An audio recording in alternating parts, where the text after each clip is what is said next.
Movie के start में हमें बताया जाता है कि लाखों साल पहले इस यूनिवर्स में कुछ सेलेस्टियल्स आए थे। इन सेलेस्टियल्स ने ही इस यूनिवर्स में सन बनाया था लाइट प्रोड्यूस करने के लिए, और फिर इन्हीं की वजह से इस यूनिवर्स में बहुत से प्लेनेट बने और अर्थ पर भी लाइफ इन्हीं की वजह से स्टार्ट हुई। अब अर्थ के स्टार्ट में यहाँ पर हर तरह की लाइफ थी, यानी यूनिसेलुलर ऑर्गेनिज्म से लेकर ह्यूमंस, इवन ड्रैगन्स भी इस अर्थ पर थे, और ये ड्रैगन्स ह्यूमंस को खाया करते थे। इसीलिए हजारों साल पहले सेलेस्टियल्स की तरफ से कुछ इटर्नल्स को अर्थ पर भेजा गया। ये सब लोग अर्थ के लोगों यानी इंसानों को ड्रैगन से बचाने आए थे, और फिर आखिर उन्होंने सभी ड्रैगन्स को मार दिया था और इंसानों को इनके खतरे से बचा लिया था। वो सुपर हीरोज ह्यूमन लाइफ को एडवांस और मॉडर्न बनाने के लिए भी वर्क करते थे, और फिर सदियों गुजर जाने के बाद अर्थ को किसी भी ड्रैगन से खतरा नहीं था। और फिर यहीं से मूवी का सीन कट होकर हजारों साल बाद का सीन दिखाया जाता है, जहाँ हम सर्सी नाम की एक इटर्नल को देखते हैं। सर्सी अपनी एक फ्रेंड के साथ रहती थी। वो दोनों मिलकर एक म्यूजियम में काम करते थे। जहाँ जैसे मैंने आपको बताया कि सर्सी तो एक इटर्नल थी, लेकिन उसका फ्रेंड ग्रेन विटमैन एक ह्यूमन था, और वो ये नहीं जानता था कि उसकी फ्रेंड सर्सी एक इटर्नल है। सर्सी के साथ यहाँ एक स्प्राइट भी इटर्नल थी, जो इन्हीं के साथ रहती थी। सर्सी के पास एलिमेंट्स की सुपर पावर थी, और वो किसी को शो करवाए बगैर अपनी सुपर पावर से सब लोगों को खुश किया करती थी। मूवी के इस सीन में वो तीनों एक बीच में एंजॉय करने के लिए जाते हैं, जहाँ पर एंट्री होती है एक खौफनाक पावरफुल ड्रैगन की, जो कि इन इटर्नल्स को मारने के लिए आया था। और ये बात उनको कैसे पता चली, इस बात के बारे में हम आगे डिस्कस करते हैं।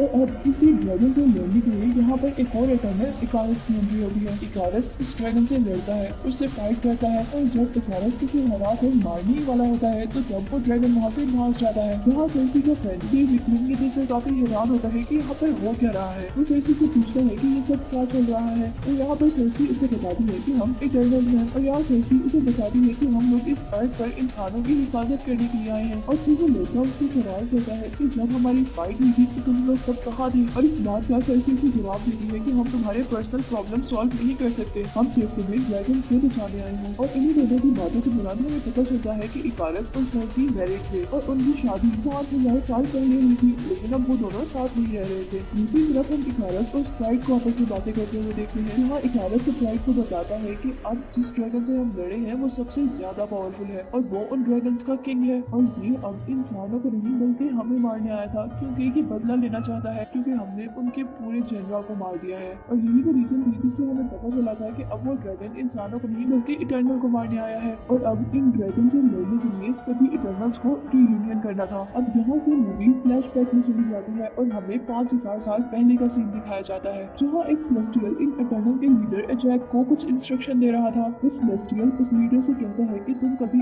अर्थ के लोगों से या अर्थ से इमोशनली अटैच मत होना, तुम बस अपने काम पर फोकस करना। और इसी दौरान अब हमें एक और इटर्नल दिखाया जाता है, जिसका नाम फास्टोस है, और वो भी इंसानों की हेल्प करना चाहता था। और इंसानों की हेल्प करने के लिए अब वो अपनी टेक्नोलॉजी का यूज करते हुए एक इंजन इन्वेंट करता है, लेकिन वो सारे इटर्नल्स इस बात पर एग्री नहीं होते कि वो लोग ये इंजन को इंसानों को दे देंगे, क्योंकि इंसान अभी तक इतने ज्यादा एडवांस नहीं हुए थे। और इसके बाद फिर वो फास्टोस इंसानों की हेल्प करने के लिए एक हल बनाकर उन्हें देता है, जिससे क्रॉप्स कल्टीवेट की जा सके। इसके बाद हम सभी इटर्नल्स को पार्टी करते हुए देखते हैं, लेकिन यहाँ एक इटर्नल हमें पार्टी नहीं करती, और वो कहती है कि यहाँ पर मैं पार्टी करने नहीं आई बल्कि यहाँ पर लड़ने आई हूँ।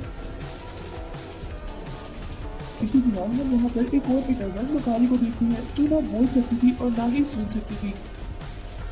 वो इटर्नल इशारों में बात किया करती थी, और यही हमें दिखाया जाता है कि हजारों साल पहले इंडिया में इकारस और सर्सी की भी शादी हुई। और अब मूवी में हम प्रेजेंट सीन की तरफ आते हैं, यानी जहाँ पर इकारस सरप्राइज से सभी इटर्नल्स के रियूनियन की बात कर रहा है, और अब वो तीनों इस काम के लिए एजैक के पास जाते हैं, जो मैंने आपको पहले बताया कि उनके लीडर है, लेकिन उनके वहाँ पहुँचने से पहले ही मॉन्स्टर एजैक को मार देता है। यहाँ मैं आपको बता दूँ कि एजैक के पास सेलेस्टियल से कॉन्टेक्ट करने की पावर, और वो पावर अब सर्सी के पास आ गई थी। और यहाँ अब सर्सी सेलेस्टियल से कॉन्टेक्ट करती है, और अब सर्सी उस सेलेस्टियल से क्वेश्चन करती है कि इटर्नल्स कैसे मर सकते हैं, और वो सेलेस्टियल सर्सी को आंसर करता है कि ये सब तो वक्त की बात है। इसके बाद हम दोबारा अब मूवी में पास्ट के सीन देखते हैं, और मूवी पास्ट के सीन के साथ जाकर जुड़ती है, यानी जहाँ हमें दिखाया जा रहा है कि इंसानों की लड़ाई हो रही है, और इस लड़ाई में एक इटर्नल्स इंसानों की हेल्प करना चाहता है, लेकिन बाकी सब इटर्नल्स उसे मना करते हैं, क्योंकि उन्हें इंसानों के पर्सनल्स में हेल्प करने की बिल्कुल परमिशन नहीं थी। लेकिन वो इटर्नल कभी भी सब इंसानों इंसानों की हेल्प करता है। और इसी बात पर सब इटर्नल्स में लड़ाई हो जाती है। अब यहाँ पर इजैक सबसे कहती है कि अब इस दुनिया में ड्रैगन्स नहीं रहे और हम सब फ्री हैं। और वो कहती है कि तुम लोग नॉर्मल इंसानों की तरह कहीं भी रह सकते हो। अब इसके बाद हम प्रेजेंट सीन में अब इंडिया में एक इटर्नल को देखते हैं। वो अब एक एक्टर बन चुका था और दूसरी तरफ हमें दो और इटर्नल्स को दिखाया जाता है, जिसमें से एक थैना थी और दूसरे का नाम गिल्गामेश था। और इधर इंडिया में थैना के बारे में पता चलता है कि उसे एक मेंटल डिसऑर्डर है, जिसकी वजह से वो कभी कभी अपने बारे में सब कुछ भूल जाती है। लेकिन फिर किसी इटर्नल के गाइड करने पर उसे सब कुछ याद आ जाता है। के बाद हम देखते हैं कि सर्सी अब एक सेलेस्टियल से मीटिंग कर रही है, जिसका नाम एर्शियम है।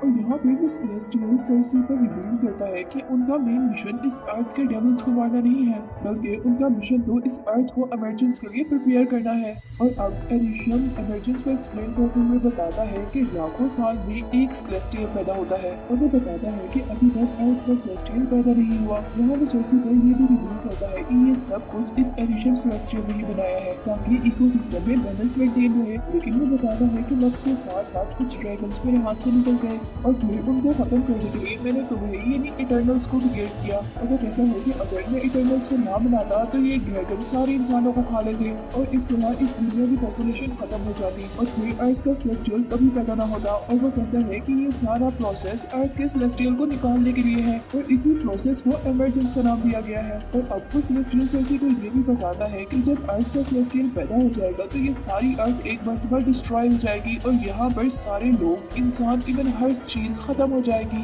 ये सब सुनकर इटर्नल्स बहुत ही ज्यादा परेशान हो गए थे और अब उनको एहसास होता है कि वो इंसानियत से प्यार करते हैं। और अब वो सब लोग मिलकर डिसाइड करते हैं कि वो अब इस प्रोसेस इमरजेंस को रोकेंगे। और फिर नेक्स्ट सीन में हम देखते हैं कि बहुत से इटर्नल्स अब अमेज़न रेन फॉरेस्ट में जाते हैं। इसी तरफ हम दोबारा इकारिस और सर्सी को देखते हैं, जहाँ वो दोनों बातें कर रहे थे। इकारिस बहुत ज्यादा परेशान था और सर्सी के पूछने पर वो बताता है कि हम एरिशियम के कहने के खिलाफ चल रहे हैं, यानी हम उसके साथ गद्दारी कर रहे हैं और इसका अंजाम बहुत बुरा हो सकता है। और अभी वो लोग बातें ही कर रहे होते हैं कि पीछे से उन पर ड्रैगन अटैक कर देते हैं। और यहाँ पर इकारिस अपने लेजर पावर दिखाकर उन ड्रैगन से लड़ता है, लेकिन वो ड्रैगन बहुत ज्यादा पावरफुल थे। दूसरी तरफ हम देखते हैं कि थैना और गिल्गामेश भी उन ड्रैगन से लड़ रहे थे, जहाँ पर थैना की मेमोरी एकदम से चली जाती है और इस वजह से गिल्गामेश वहीं पर मर जाता है। गिल्गामेश वो आदमी था जिसके पास 6 सेंस पावर थी और वो ब्रेन्स भी पढ़ सकता था, लेकिन अब वो मर गया था। लेकिन यहीं पर इकारिस उसे कहता है कि अभी हमारे पास फास्टर्स भी है जो हमारी इस मामले में हेल्प कर सकता है। और यहीं से मूवी थोड़ी फ्लैशबैक में जाती है और हमें वही सीन दिखाया जाता है जहाँ पर एक इटर्नल ने लोगों की जंग में हेल्प की थी। और वो इटर्नल था फास्टर्स, जिसने जंग के लिए इंसानों को न्यूक्लियर बॉम्ब बनाकर दिए थे और उसी की इन्वेंशन की वजह से नागासाकी पूरा का पूरा बर्बाद हो गया था। और इस हादसे के बाद उसने अपने आप से वादा कर लिया था कि वो कभी भी अपनी पावर्स का यूज नहीं करेगा। अब इकारिस और सर्सी फास्टर्स के पास जाते हैं, जहाँ उन्हें फास्टर्स का बेटा भी मिलता है। यहाँ फास्टर्स उन इटर्नल्स के साथ जाने के लिए तैयार नहीं था, लेकिन वहाँ खड़ा फास्टर्स का फ्रेंड उसे इस बात पर एग्री कर लेता है कि तुम्हें जाना चाहिए। वो कहता है कि अगर तुम अपने बेटे का फ्यूचर देखना चाहते हो तो तुम्हें ये सब करना होगा। और अब फास्टर्स भी उनके साथ मिल जाता है। अब वो काफी सारे इटर्नल्स इकट्ठे हो गए थे और वो लोग मिलकर अब इराक जाते हैं, जहाँ पर इटर्नल मकारी रहती है और वहीं पर उनकी स्टारशिप भी है जिसमें वो इस अर्थ तक आए थे। जहाँ आने पर फास्टर्स सभी इटर्नल्स को एक एक ब्रेसलेट देता है। तो एक ऐसा ब्रेसलेट था जिसे अगर इटर्नल्स पहन लेते तो वो एक दूसरे की पावर्स यूज कर सकते थे। अब हम देखते हैं कि सभी इटर्नल इमरजेंस के नाम से बहुत ज्यादा परेशान थे और यहीं पर इकारिस को 6 दिन पहले की याद आती है जब इजैक जिंदा थी। इकारिस इजैक से बात कर रहा था और यहाँ इनकी बातों के दौरान हमें पता चलता है कि इजैक और इकारिस को इमरजेंस के बारे में पहले ही पता था और इस बारे में इजैक कहती थी कि अब जो होगा वो तो होगा ही रहेगा, यानी इमरजेंस तो होगा। और फिर एक टेलीफोन के एक्टिवेट होने से सर्सी को पता चलता है कि इमरजेंस स्टार्ट हो गया है और यहाँ पर इकारिस सभी इटर्नल्स को रोकता है। वो कहता है कि अगर तुम लोगों ने इमरजेंस को रोकने की कोशिश की तो मैं तुम सबको मार दूंगा। यहाँ पर हम पर ये रिवील होता है कि इकारिस भी चाहता था कि इस दुनिया में इमरजेंस प्रोसेस हो और यही वो सबको ये भी बताता है कि इजैक को भी उसी ने मरवाया था। और साथ ही वो ये भी कहता है कि अगर एक प्लेनेट खत्म होगा तो ही हजारों प्लेनेट जन्म लेंगे और मैं इस अर्थ को बचाने में तुम्हारा साथ नहीं दूंगा, बल्कि मैं तो अपने मास्टर के लिए ही काम करता हूँ। यहीं पर हम देखते हैं कि कीरो और स्प्राइट भी अब इकारिस के साथ हो जाते हैं क्योंकि उनको बहुत सारे प्लेनेट मिलने से ज्यादा खुशी थी। इसके बाद हम देखते हैं कि बाकी इटर्नल से भी जो इमरजेंस के खिलाफ थे वो इमरजेंस को रोकने के लिए निकल जाते हैं और यहाँ इकारिस स्प्राइट को कहता है कि तुम इमरजेंस को संभालो, यानी तुम इमरजेंस की प्रोसेस को पूरा होने दो और मैं बाकी इटर्नल्स को रोकता हूँ। यही तो सर्सी सारे इटर्नल से कहती है कि तुम लोग इकारिस को रोको और मैं इस सेलेस्टियल को इस इमरजेंस प्रोसेस को रोकती हूँ। और अब दूसरी तरफ हम देखते हैं कि ड्रैगन्स के लीडर क्रो की भी एंट्री होती है और यहाँ हमें पता चलता है कि क्रो भी इकारिस के ही साथ है और यहाँ क्रो से लड़ने के लिए थैना आती है। लेकिन जैसे मैंने आपको बताया कि थैना के साथ एक मेंटल डिसऑर्डर है और वो उसके लड़ते लड़ते अपनी सारी बात भूल जाती है कि वो क्या कर रही थी और जब वो ड्रैगन उसे हराने ही वाला होता है तो तब थैना की सारी यादाश्त वापस आ जाती है और आखिर इस क्रो को थैना मार देती है। अब जैसे ही स्प्राइट सर्सी पर हमला करने लगती है तो वो उसे हरा देता है और बाकी इटर्नल्स मिलकर इकारिस को रोकने की कोशिश करते हैं।